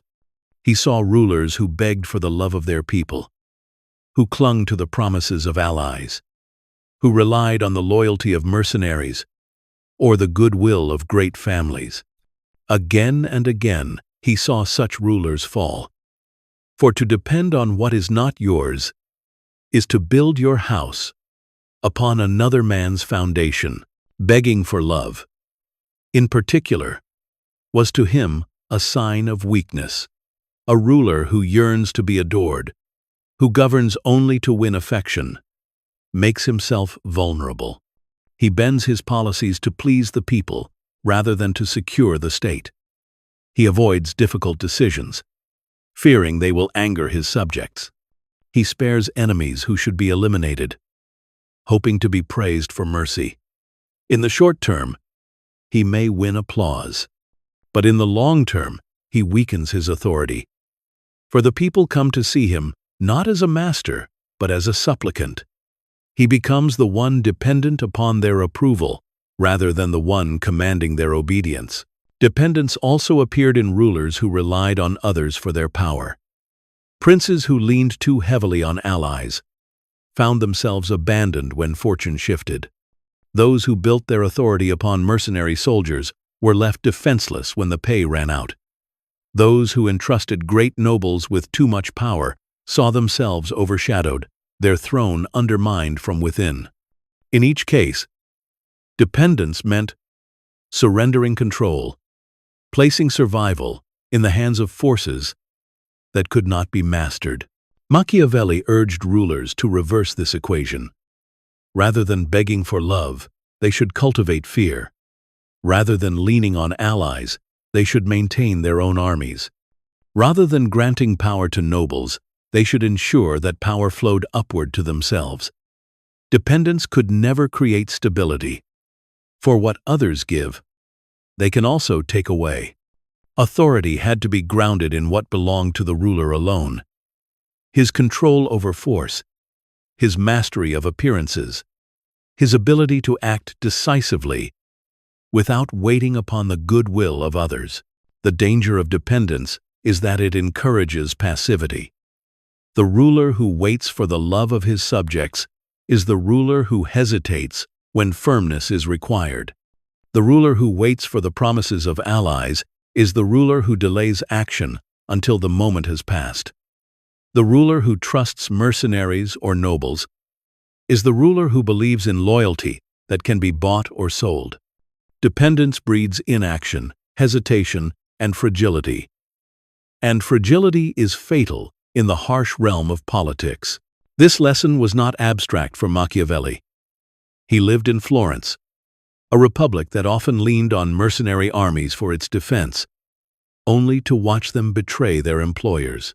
He saw alliances made with France, Spain, and the papacy, only for those allies to turn on Florence when it suited them.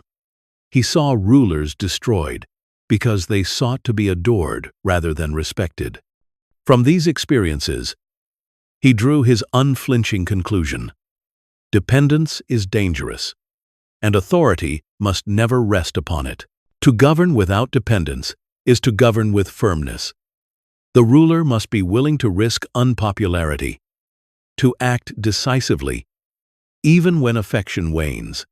He must be able to stand alone with his own forces, his own institutions, his own mastery of appearances. To beg for love is to weaken oneself, for love is freely given and just as freely withdrawn. Fear, by contrast, is within the ruler's control. Authority cannot be begged for. It must be commanded. As sleep draws nearer, picture the image of a ruler standing alone, the crowd restless before him. If he begs for their love, they may cheer today and abandon him tomorrow. If he commands their respect through strength, they may murmur, but they obey. Dependence is weakness. Authority is independence. This is Machiavelli's lesson, whispered across centuries: never beg for what you must command. Violence, in Machiavelli's eyes, was not a force of chaos but a tool, an instrument to be handled with precision. He did not glorify it, nor did he condemn it outright. Instead, he stripped violence of its illusions, examined it as one might examine the workings of a clock, and explained how rulers could use it without allowing it to devour them. To Machiavelli, violence was like fire. Left uncontrolled, it consumed everything in its path, but when carefully managed, it provided warmth and protection. The ruler who understood this could survive. The ruler who failed to see it would be swept away by flames. He drew a sharp distinction between two kinds of violence. The first was chaotic, unplanned, and destructive. It arose from anger, vengeance, or recklessness. It was the kind of violence that turned people against their leaders, that sowed hatred and rebellion, that spread fear without purpose.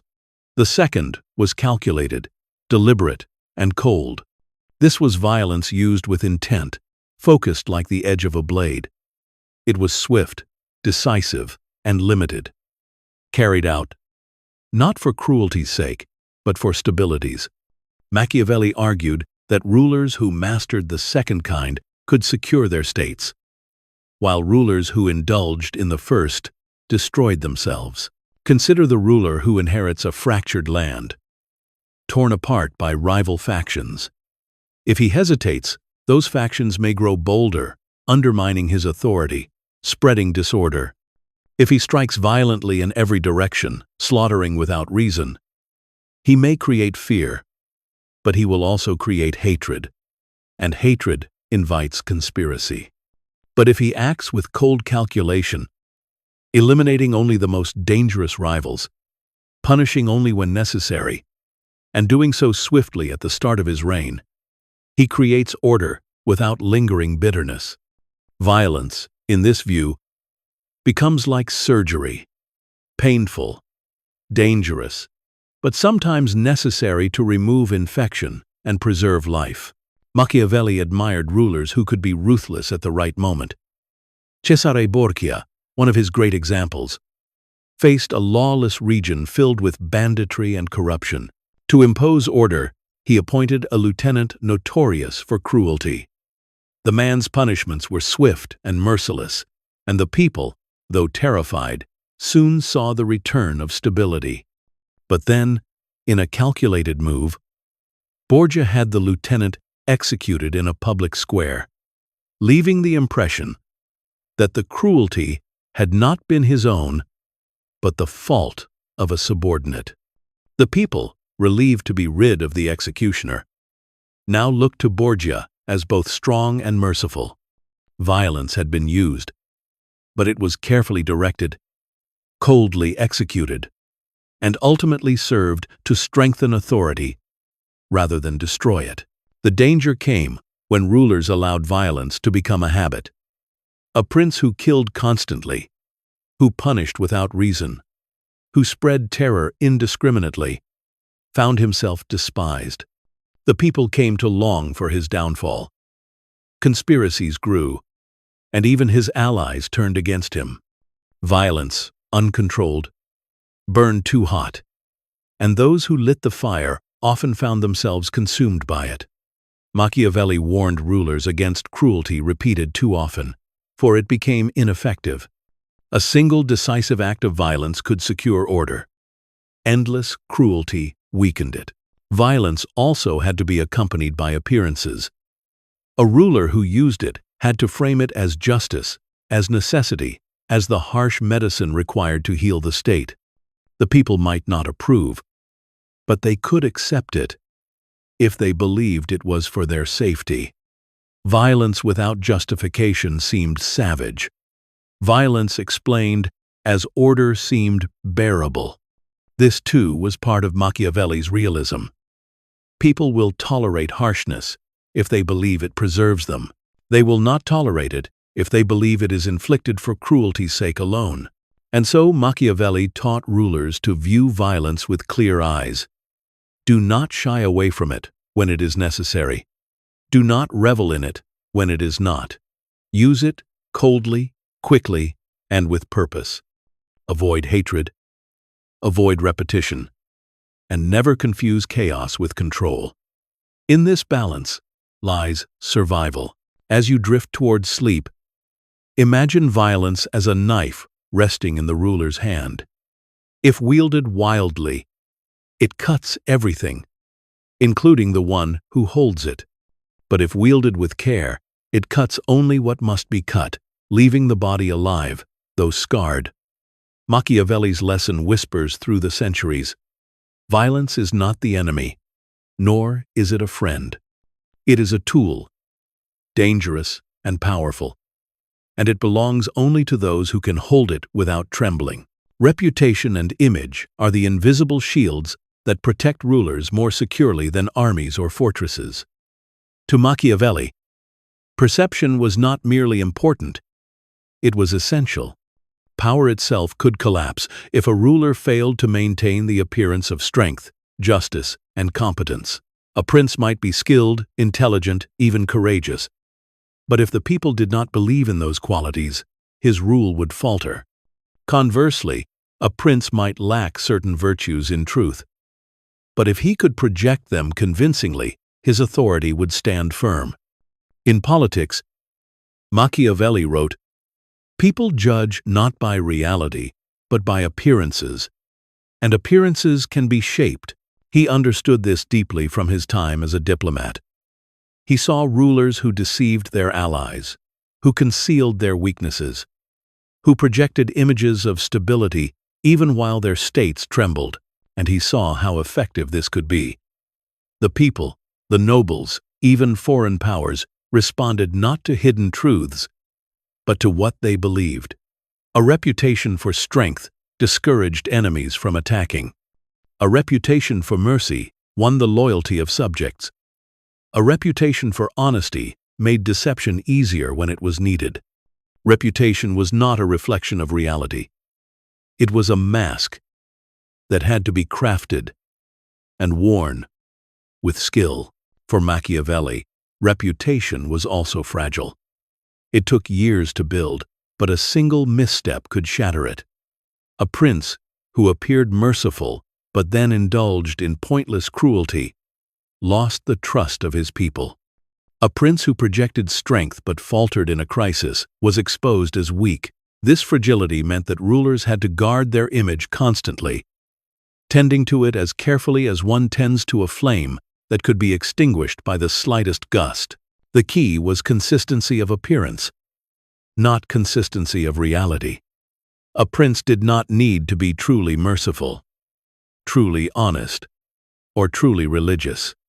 He needed only to seem so, in the eyes of his subjects. The masses, Machiavelli argued, do not examine closely. They are swayed by what they see and hear, not by hidden truths. Thus, the wise ruler performs virtue without necessarily practicing it. He cultivates the image of qualities that people admire, while behind the mask he acts with the ruthlessness required for survival. This is not to say that reality is irrelevant. A prince who pretends to be strong but has no army will eventually be exposed. A prince who claims to be merciful but leaves his people in chaos will be unmasked. Image must be supported by enough reality to sustain the illusion.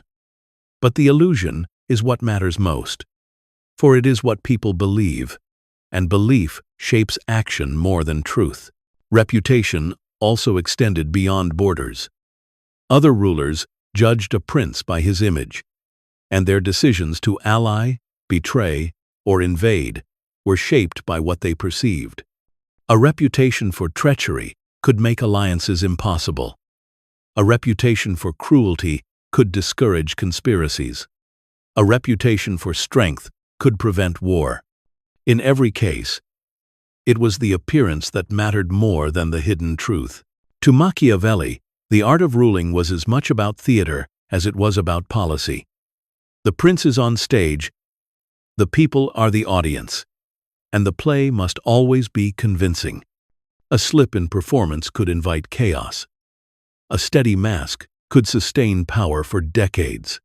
The wise ruler, then, tended constantly to his reputation, polishing it, protecting it, never allowing the illusion to falter.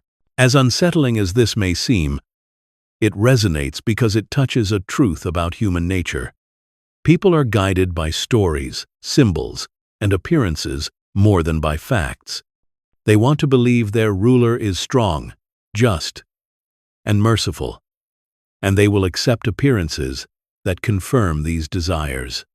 They rarely look deeper, and even when they do, their judgment is shaped more by perception than by reality.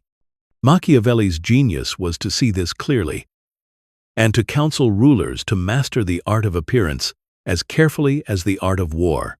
As you rest, imagine the ruler standing before his people, cloaked in the image of strength, justice, and mercy. Behind the cloak lies calculation, ruthlessness, and cunning. The people do not see it, nor do they care to. They believe in the mask, and belief is enough. Reputation and image are the armor that shields the prince, invisible, yet stronger than iron. To survive, he must wear them always, never letting the mask slip, never letting the illusion fade. For in the theater of power, perception is reality, and reputation is everything. Machiavelli has long been one of history's most misunderstood figures, a man whose name has become synonymous with deceit, treachery, and cruelty. Even today, to call someone Machiavellian is to accuse them of cold manipulation, of using others as pawns, of pursuing power without conscience. But the man himself, the thinker behind the mask that history has given him, was far more complex. His ideas were radical, yes, but they were also born from necessity, from a world where ideals often shattered against the hard stone of reality. To understand why he was vilified, we must travel through centuries of criticism and distortion, peeling back the layers of fear, outrage, and misinterpretation that have clung to his name. When The Prince first circulated, it shocked its readers.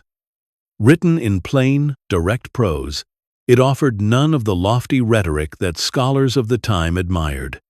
It did not speak of divine justice or the eternal harmony of the cosmos.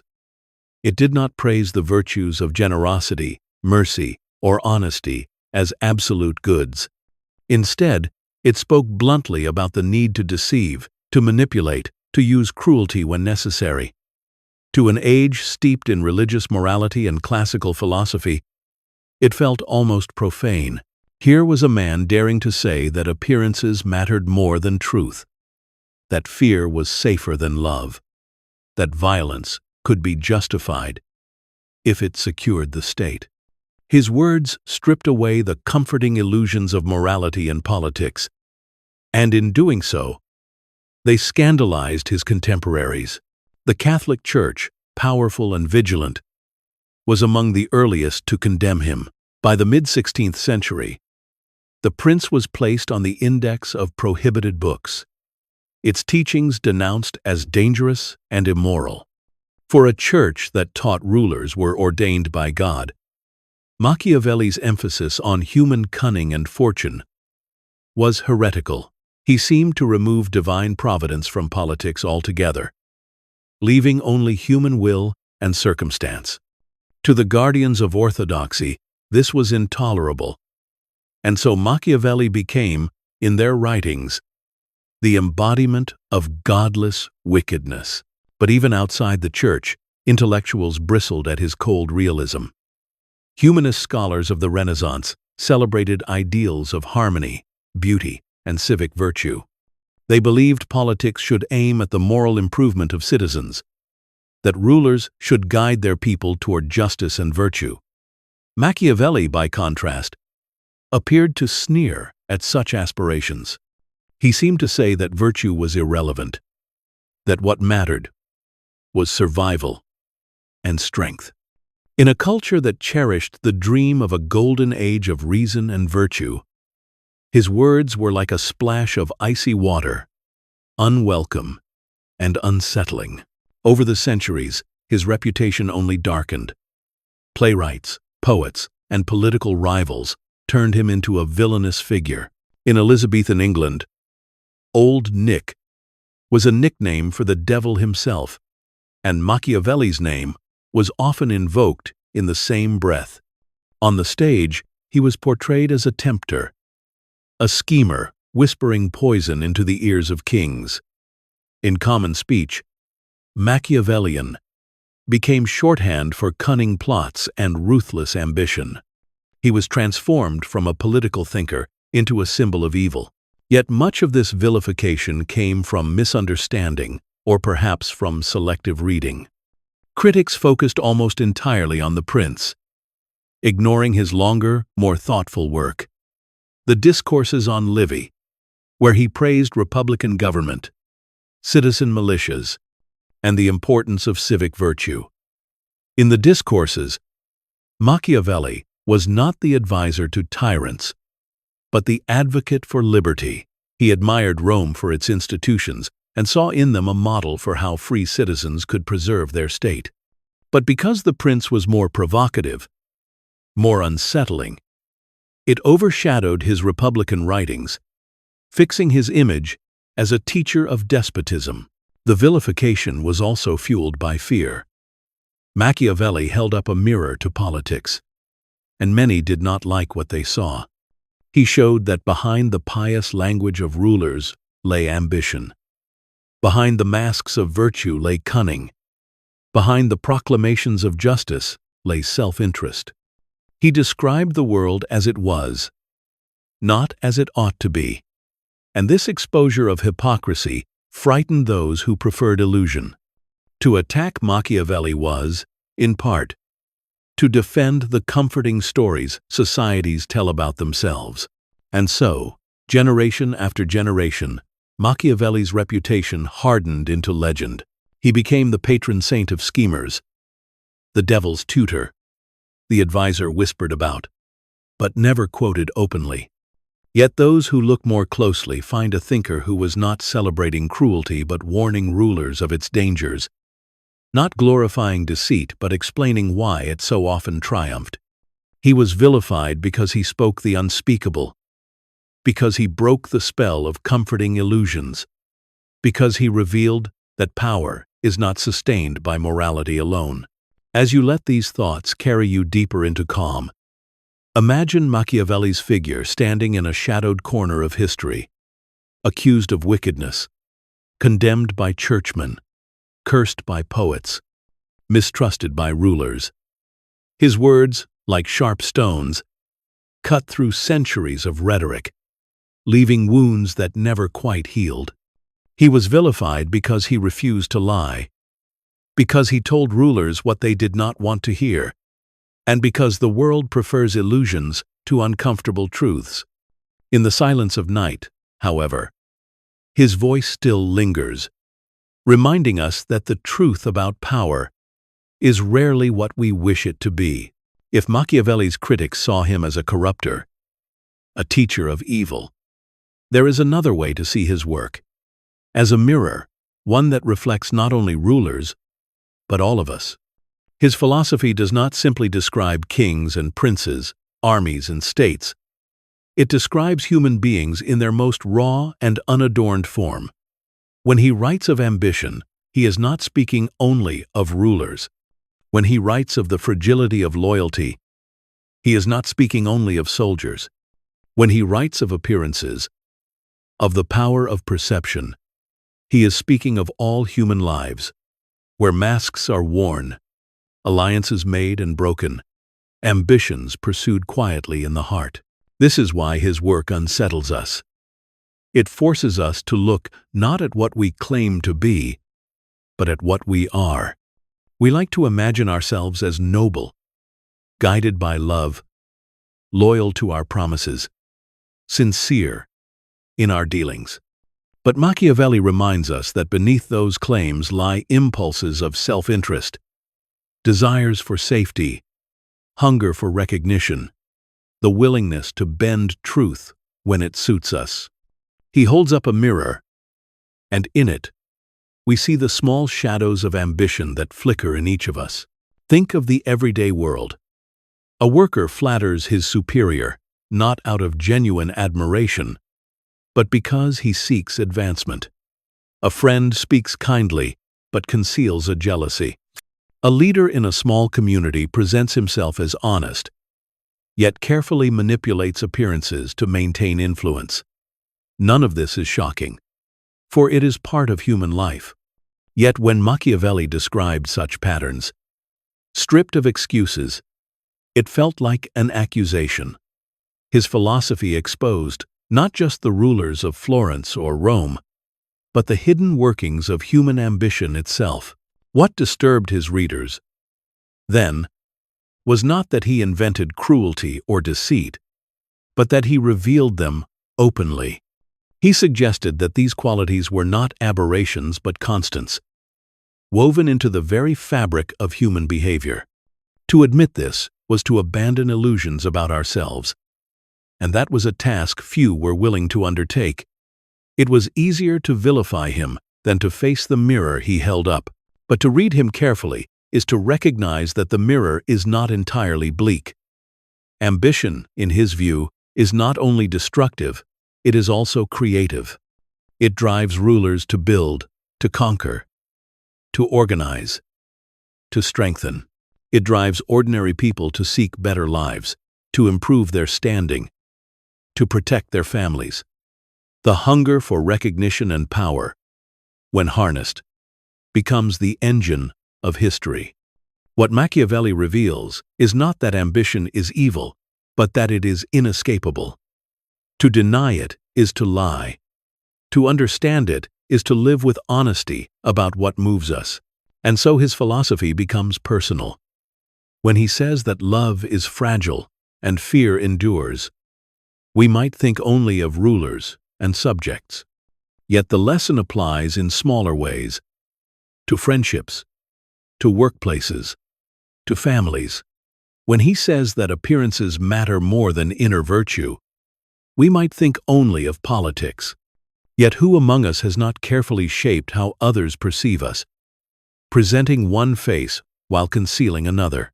The mirror is uncomfortable because it shows us our masks, our manipulations, our small cruelties, and our small ambitions. Machiavelli's enduring power lies in this reflection. He did not invent human weakness. He described it. He did not create ambition. He revealed it. He did not corrupt morality. He exposed how fragile morality is when tested by necessity. In the mirror he offers, we see not a philosophy for rulers alone, but a philosophy for humanity. It is a reminder that we are driven by impulses older than any law or sermon, and that our noblest virtues are often entangled with self-interest. As you let your mind drift deeper, imagine this mirror, tall and clear, standing before you. It does not flatter. It does not lie. It shows both the mask and the face behind it, the ambition that drives and the fear that restrains, the loyalty that flickers, and the self-interest that endures. Machiavelli does not judge. He only reflects. And in that reflection, we glimpse not only the princes of old, but the quiet truths of ourselves. When we hear the name Machiavelli today, we might think first of the Renaissance, of Florence, of shifting alliances and armored knights. But his ideas did not remain locked in the 15th and 16th centuries. They echo forward, resonating in the chambers of politics, in the strategies of business, and even in the small decisions of our personal lives. His philosophy, stripped of its illusions, describes not only the struggles of princes, but the realities of human interaction, wherever power, ambition, and survival play a part. In politics, his influence is perhaps the most obvious. Leaders throughout history have drawn on his lessons, sometimes consciously, sometimes unconsciously, because the logic he laid bare still governs the relationship between ruler and subject. Modern leaders, like their Renaissance counterparts, face the fragile nature of loyalty. Public approval rises and falls with circumstances, with prosperity and hardship, with wars and crises. Politicians who rely too much on affection often discover how quickly it fades when times grow difficult. The applause of today can become the jeers of tomorrow. To endure, they must cultivate an image of strength. Even when their private doubts gnaw at them, they must appear merciful, yet decisive, approachable, yet unyielding. Machiavelli's advice about fear and love, about appearances and reality, remains as sharp in a democracy as it was in a principality. In the modern world, the theater of politics has expanded. Mass media, television, and social networks magnify the importance of perception even more than in Machiavelli's day. A single gesture, a single phrase, a single failure in appearance can shape a leader's reputation for years. Citizens do not peer into the private reality of their leaders. They consume images, words, and performances.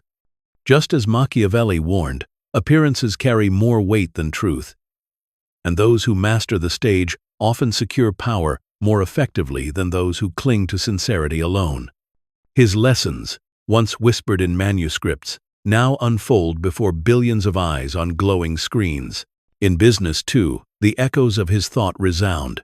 Corporations compete not unlike rival city-states, each striving for advantage, each maneuvering for dominance in markets that shift as quickly as alliances did in Florence. Executives know that reputation can make or break a company, that perception in the minds of customers matters as much as the hidden workings of their operations. They know that decisive action, even harsh action, may sometimes be required to preserve stability. A business that hesitates too long may be overtaken by rivals. One that acts with boldness may seize opportunities that timid competitors overlook.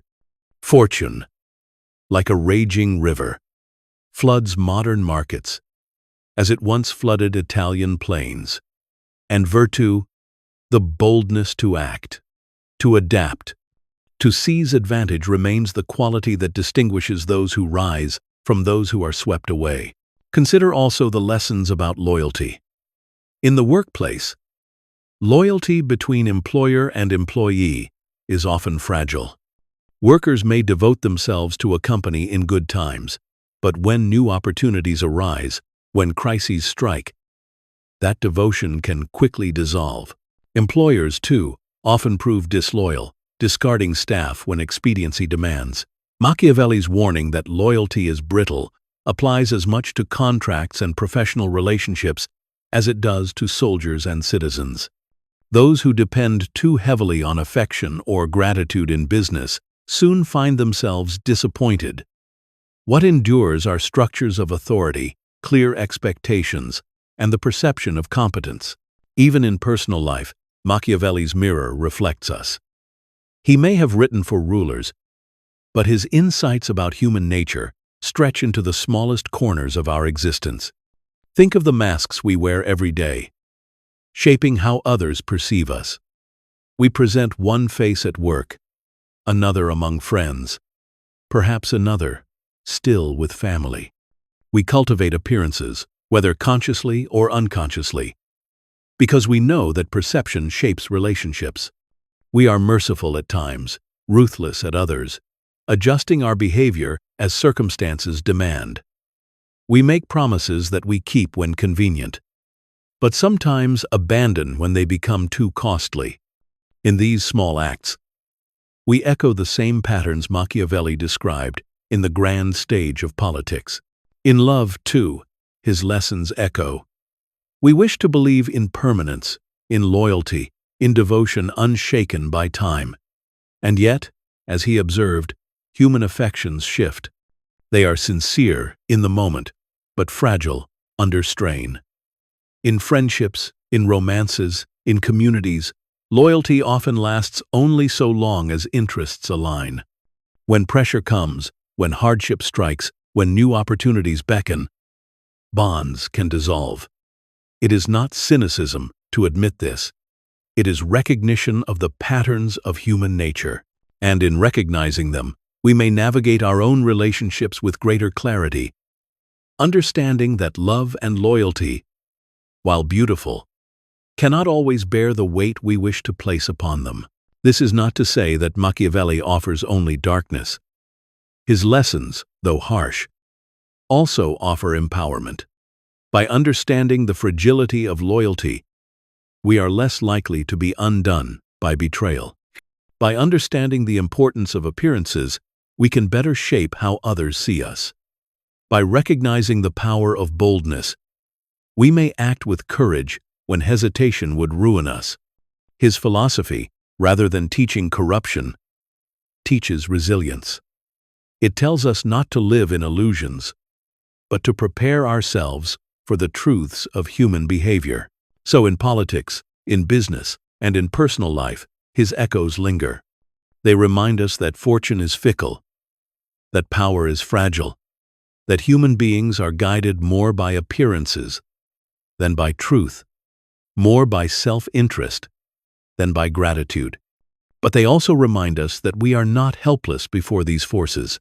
With virtue, with boldness, with calculation, with clear eyes, we can navigate the currents, survive the floods, and endure where others falter. The echoes of Machiavelli are unsettling, but they are also clarifying, offering not comfort but clarity, not illusions, but tools. And in their resonance, we hear the voice of a man who looked at the world without flinching and dared to tell us what he saw. Now, at the close of this long journey through Machiavelli's thought, it is time to set aside the turbulence of politics, the harshness of reality, the clamor of ambition. Night invites a softer rhythm. Reflection becomes less about strategy and more about release. The lessons remain, but they no longer press upon you with urgency. They linger gently, like distant bells, guiding you not toward action, but toward rest. Machiavelli has shown us much. He has revealed the fragility of loyalty, the dangers of dependence, the need for fear, the power of appearances, the cold necessity of calculated violence. He has held up a mirror that reflects both rulers and ourselves. Yet now, as sleep draws near, you may let those sharp truths fade into the background, dissolving like mist on the Arno River at dawn. Imagine yourself standing in Florence centuries ago. The city hushed under the stars. The day's noise has ended. Merchants have shuttered their shops.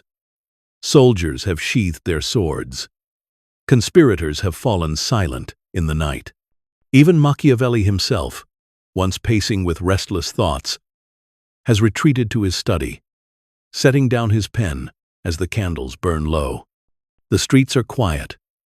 The air is cool, and the only sound is the slow ripple of the river, passing under stone bridges. Here, in this stillness, the harsh lessons soften.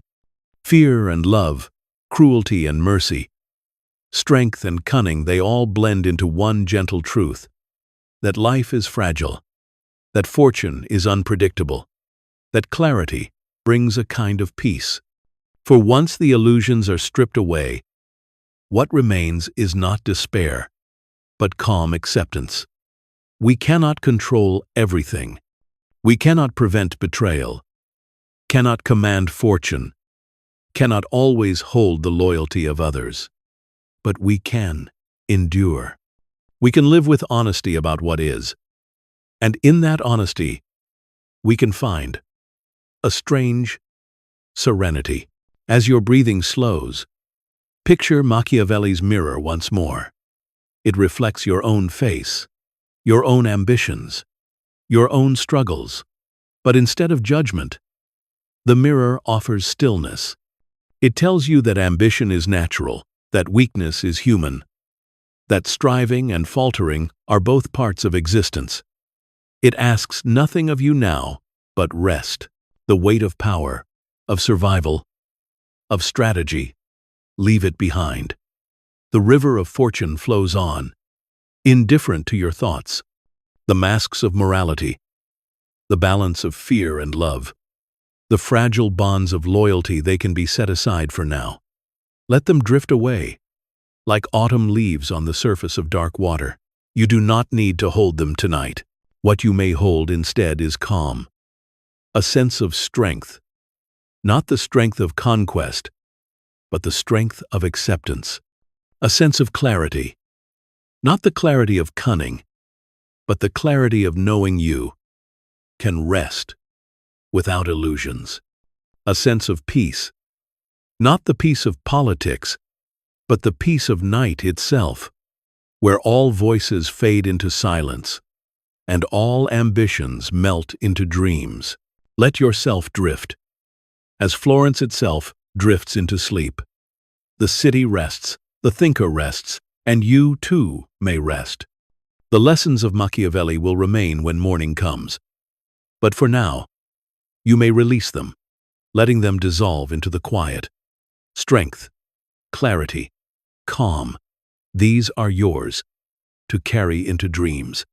And with them, sleep comes gently, wrapping you in stillness, guiding you into the deep night where no prince must rule, no subject must obey, and all ambitions find their rest.